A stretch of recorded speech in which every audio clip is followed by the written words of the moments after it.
So for Stephanie, who is new to Facebook, I'm doing this little primer for you on privacy settings, and I will tell you that I must really like you because I absolutely despise the sound of my own voice, especially when I'm talking to myself.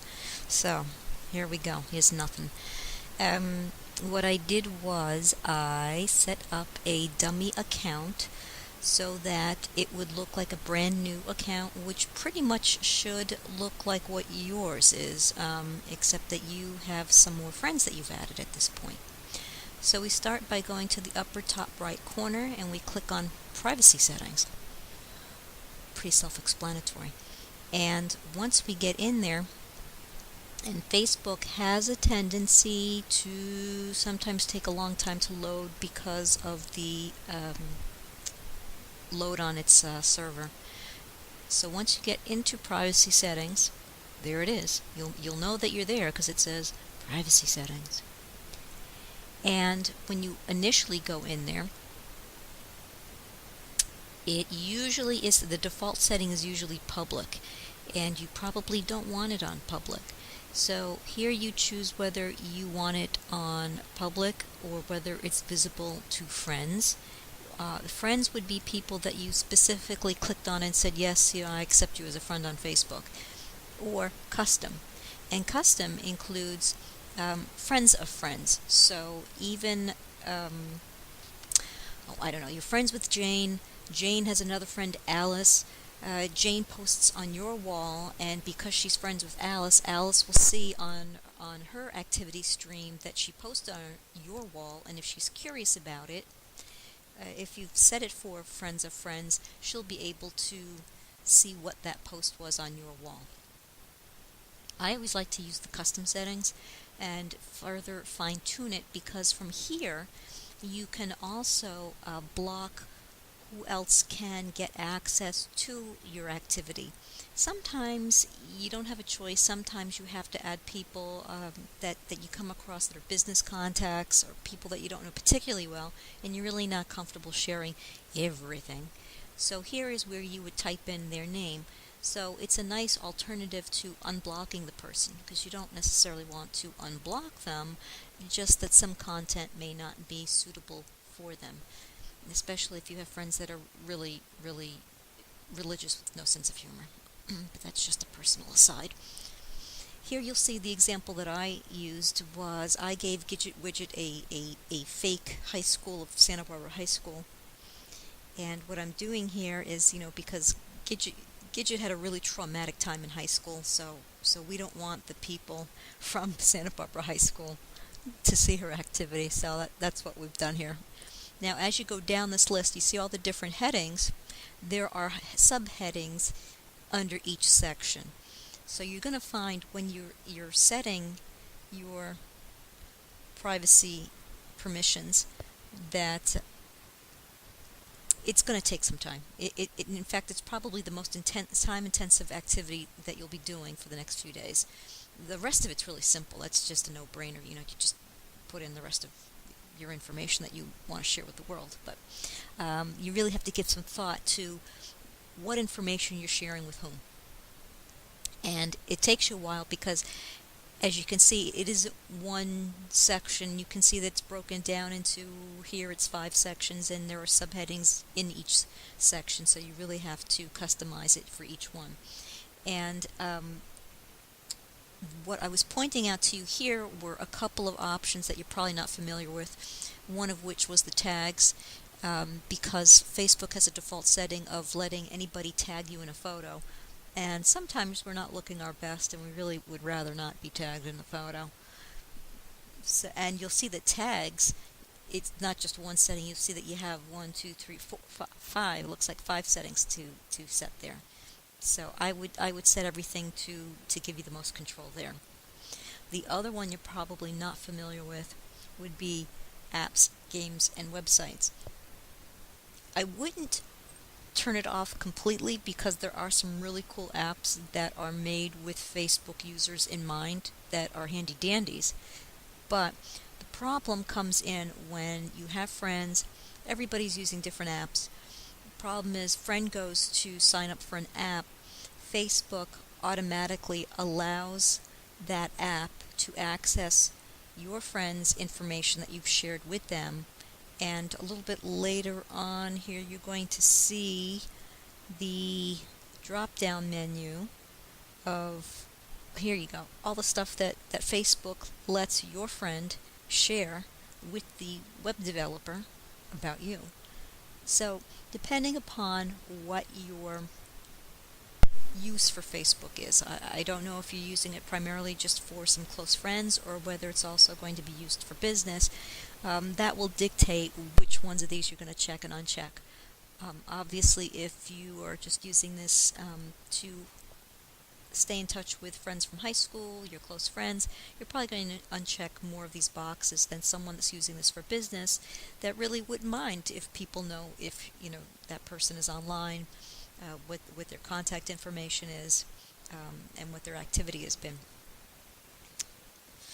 So just give some thought to that. For it, I wouldn't set it on. I wouldn't really lose out. Just be thoughtful about what information is going out there.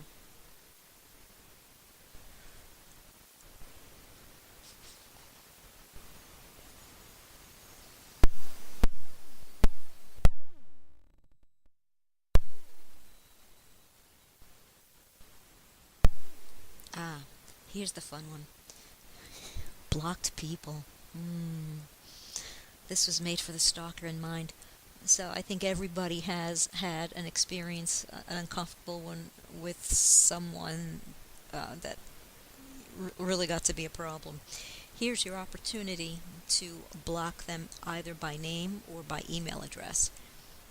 So in that way, they won't be able to contact you or post anything on your wall in Facebook, so you can be stalker free. That's a nice thing.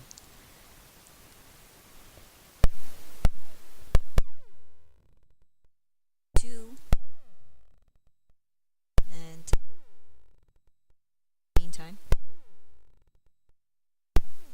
the other portion of your profile where you would make your edits for privacy, sidebar column, and you'll see there's basic information, profile pictures, education work, all of those sections that you're filling out. You can change for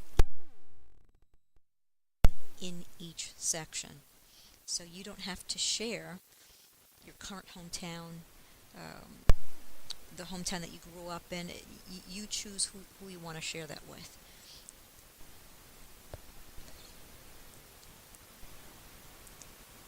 And, well, what I did here with Gidget Widget, because Gidget Widget is a demo profile, I set everything to only me, so you'll see that I'm changing this as I go along to give you demos. But again, here you'll see where I've customized it in each subsection, so that, again, so Gidget doesn't want to share her whereabouts with those nasty people from high school.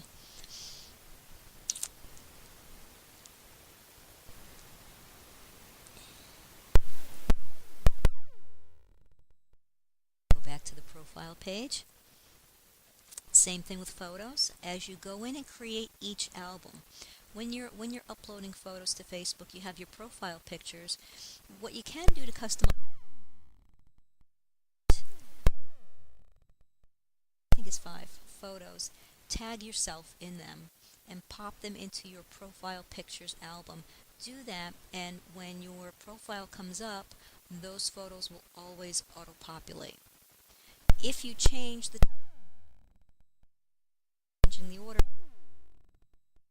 goes in there. 5 pictures that come across the top of the screen. That's where you would do that. And as you create each album and you're uploading photos, Facebook is going to ask. Click on yes. It's going to post that to your wall. If you don't necessarily want that to be posted to your wall, then click on skip this step. And also, if you have photos that you'd like to share with people that aren't on Facebook, when you go and you click on that photo, it'll have a link there, a public link that you can share with people. I'm not so sure I would do that on Facebook. I probably would do that. I would probably use a Picasa web album to do that instead, just because it's got, I think, a few more privacy options with it. And I kind of like that one better. And let's see. What you can also do with your posts are, if you have the default settings, but each individual post you can also change those settings per post, so you can share with more or less people. And if you really couldn't stand what you just posted and you really wanted to reword that, unfortunately they don't have an edit button. You would have to go ahead and click the delete button and start over again. Here you can see how your profile looks to you. You can also, when you click on public, see what it looks like when the general public takes a look at it. In that box, if you wanted to see what your friends see, if they click on your profile, that's where you would enter their name. And that should be enough to get you started. And I'm trying to think, no, I still wasn't done. I still had more information for you. When you're drafting a post, you can also tag another person that was with you, if they're friends with you on Facebook. When you start typing in their name, it'll auto-populate. You'll see little, thumbnails, and you can click on that and add them to the post. And it'll also ask you where you are. If you want to share your location, you see that little pinpoint thing down at the bottom left. You can, let's say you want to promote a friend's party, a friend's nightclub, for public. Those options are. See, I'm getting ahead of myself.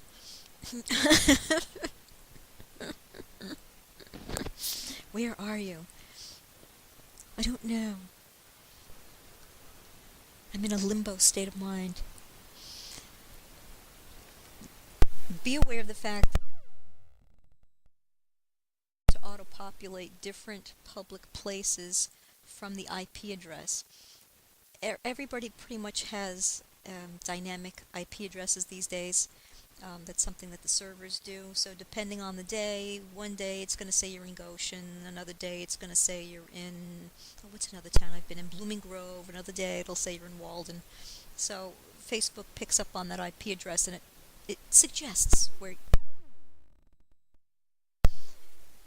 I very rarely use the location. I don't think I've ever actually used the location thing on Facebook. I think I pretty much saved that for Foursquare, and even Foursquare, I always forget to check. Just too much to remember.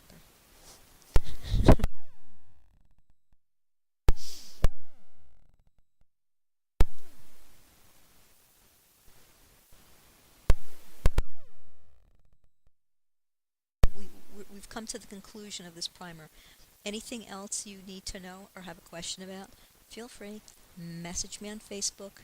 Not to Gidget Widget, because I won't answer you, because that's a dummy account, but you have my email.